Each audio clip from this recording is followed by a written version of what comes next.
반갑습니다. 송주준입니다. 오늘 저는 빌 게이츠에 대한 이야기를 조금 해보고자 합니다. 영상을 보시는 분들 가운데서 빌 게이츠가 누군지 모르시는 분은 안 계시겠죠. 또 말할 거 없이 세계 최고의 부자이고 자신의 아내인 멜린다 게이츠와 같이 재단도 만들어서 전 세계적으로 좋은 일도 굉장히 좀 많이 하고 계십니다. 근데 이분이 이제 최근 들어서 코로나 사태에 관해서 얘기하는 횟수가 굉장히 좀 많아졌는데 특히나 이제 도널드 트럼프랑 각을 지금 세우는 일이 많아지고 있죠. 요컨대 이제 도널드 트럼프가 코로나 사태에 대해서 너무 대응을 잘 못하고 있다. 이런 이제 취지의 얘기고 또 반대로 한국의 경우에는 문재인 대통령이 코로나를 잘 대응하고 있다. 이런 식으로 또 치켜 세워져가지고 해당 내용도 많이 이제 또 언론화가 됐습니다. 이제 자신의 의도와는 상관없이 그것이 이제 문재인 대통령의 총선에도 긍정적인 역할을 했다라는 것은 부인하기가 좀 어렵겠죠. 통화까지도 하고 그것도 언론화가 되고 이랬으니까요.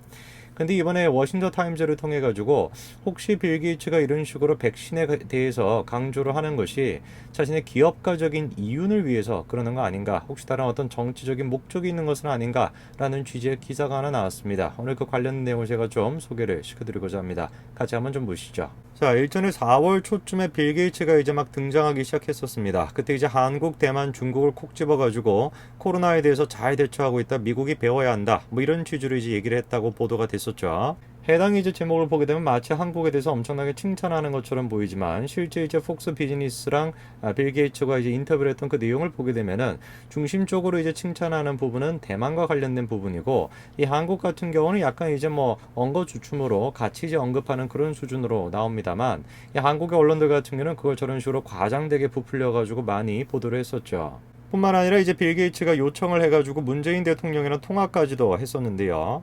저는 당시 저런 식의 기사가 막 쏟아져 나오는 걸 보면서 참 부끄럽다라는 생각이 좀 들었습니다. 뭐가 부끄럽다라는 거냐면, 빌 게이츠가 지금 문재인 대통령한테 전화를 걸어가지고 방역 체계가 좋다, 그걸 이제 칭찬을 해줬다, 그게 지금 온 언론사들을 통해 가지고 기사가 막 쏟아져 나왔던 거잖아요. 이게 마치 뭐가 비슷한 것 같은 거냐면, 공부를 못하는 애한테 공부 조금 잘한다라고 칭찬해 주니까 막 어쩔 줄 몰라 하는 그런 모습을 보는 것 같아 가지고, 야, 우리나라의 지금 국격이, 우리나라의 국가적인 어떤 수준 자체가 이 정도밖에 안 되는가 싶어가지고 제가 참 비참함을 많이 느꼈습니다.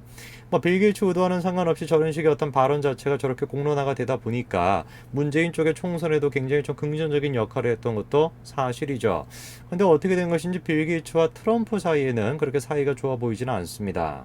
빌 게이츠와 트럼프 사이에는 지금 코로나를 두고 계속해가지고 갈등이 빚어지고 있는데요. 최근엔 또 이런 일이 있었습니다. 트럼프가 WHO에 대한 지원을 끊지 않았습니까? 그랬더니만 빌 게이츠가 1,800억 원을 추가로 지원했다, 이런 얘기가 나왔습니다.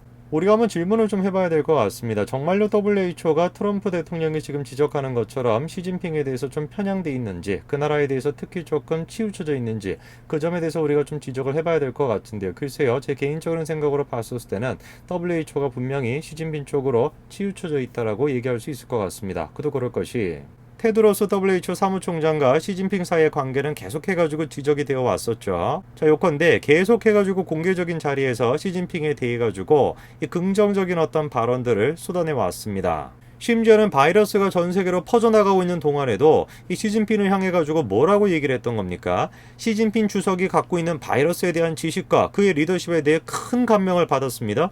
이런 소리나 지금 하고 있었죠. 우리나라뿐만 아니라 국제적으로도 테드로스에 대해 가지고 이 사람을 쫓아내야 된다라고 해가지고 100만 명 가까운 사람들이 청원을 하기도 했었습니다.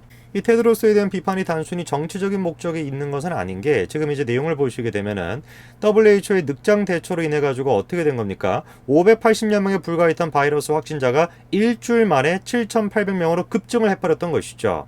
그래가지고 이제 테드로스 사무총장이 일주일 후에 뒤늦게 비상사태를 선포하면서도 어땠다라는 겁니까? 그 시진핑에 대한 여행과 교역을 제한하는 건 반대를 했다라는 것이죠.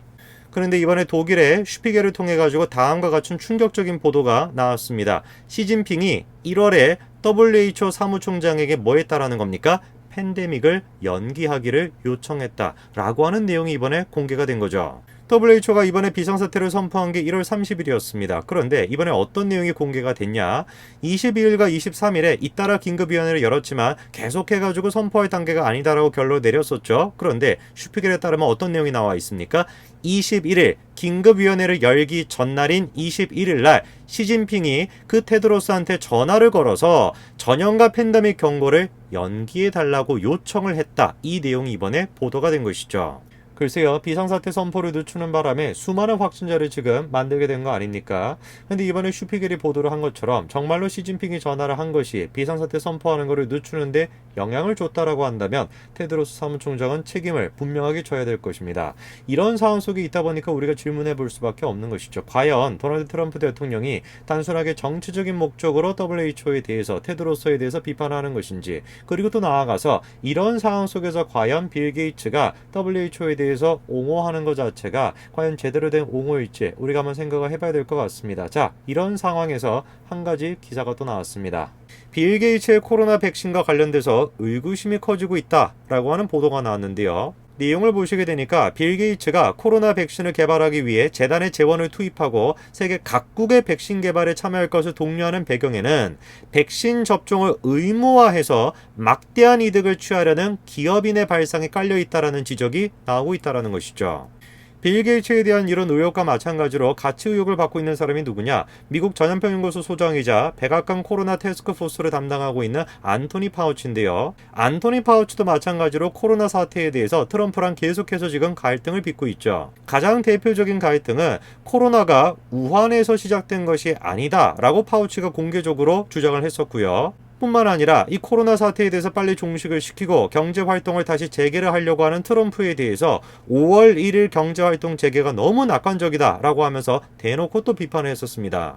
당시 이제 파우치가 주장했던 것은 뭐냐? 대응 능력을 갖추지 않은 상태에서 경제 활동을 재개해서는 안 된다라는 것인데, 여기에서 얘기하는 대응 능력이라는 것이 바로 뭐냐? 백신을 얘기한다라는 것이죠. 빌 게이츠에 대한 지금 의혹의 핵심은 백신을 만드냐 안 만드냐, 그게 지금 의혹의 핵심이 아니죠. 백신을 만드는 거야 당연히 좋은 것이고, 빌 게이츠 재단이 돈이 많으니까 그거를 통해서 연구가 활성화가 되고 그 연구를 통해서 백신을 만들어서 많은 사람들이 치료가 된다. 그거에 대해서 누가 비판할 수가 있겠습니까? 그리고 그거에 대한 부가적인 요소를 통해 가지고 돈까지 번다. 누가 그거에 대해서 비판할 수가 있겠습니까? 그러나 우리가 지금 조금 생각을 해봐야 되는 것은 뭐냐면은, 단순하게 백신을 만드는 차원에서 끝나는 것이 아니라 로비 활동을 통해 가지고 백신을 의무화를 시킨다라는 거. 그 의무화를 시킴으로써 백신을 팔아가지고 엄청난 돈을 벌어들인다? 그렇다라면 얘기가 좀 달라질 수 있겠죠. 빌 게이츠와 안토니 파우치 사이에 대한 지금 얘기가 계속해서 나오고 있는데요. 워싱턴 타임즈를 통해서 다음과 같이 보도가 됐습니다. 지금 보시게 되면은 mandatory lucrative vaccine이라고 쓰고 있는데,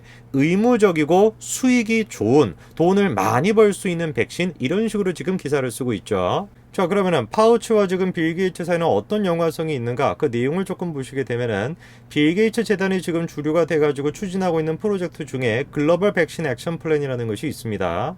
이 글로벌 백신 액션 플랜이라는 것의 주도적인 역할을 하는 것이 바로 리더십 카운슬이라는 것인데, 이 리더십 카운슬의 구성원으로 들어가 있는 사람이 바로 누구냐? 안토니 파우치라는 것이죠. 자, 그러니까 지금 워싱턴 타임즈가 지적하고 있는 것이 뭐냐? 글로벌 백신 액션 플랜이라는 것이 있죠. 전 세계 국가들이 지금 참여하고 있는 것이고, 이 빌 게이츠 재단이 주류가 돼가지고 지금 이끌어 나가고 있는 프로젝트인데, 그 프로젝트의 핵심적인 역할을 하는 것이 리더십 카운슬입니다. 근데 그 리더십 카운슬의 구성원으로 들어가 있는 사람이 바로 안토니 파우치라는 것이죠. 그래서 워싱턴 타임즈가 지금 지적하는 것이 뭐냐? 안토니 파우치가 의도적으로 지금 백신에 대해서 의무화를 계속해가지고 추구하고자 하는 것이고, 그런 식의 백신의 의무화가 결론적으로는 지금 그 백신 개발에 엄청나게 많은 금액을 지금 쏟아붓고 있는 빌 게이츠 재단에 엄청난 수익을 가져다 주게 될 것이다. 이거에 대해서 지금 지적하고 있는 것이죠. 실제로 지금 댓글을 보시게 되면은 빌 게이츠는 믿을 게 못 된다 라는 취지의 지금 댓글도 올라와 있고요.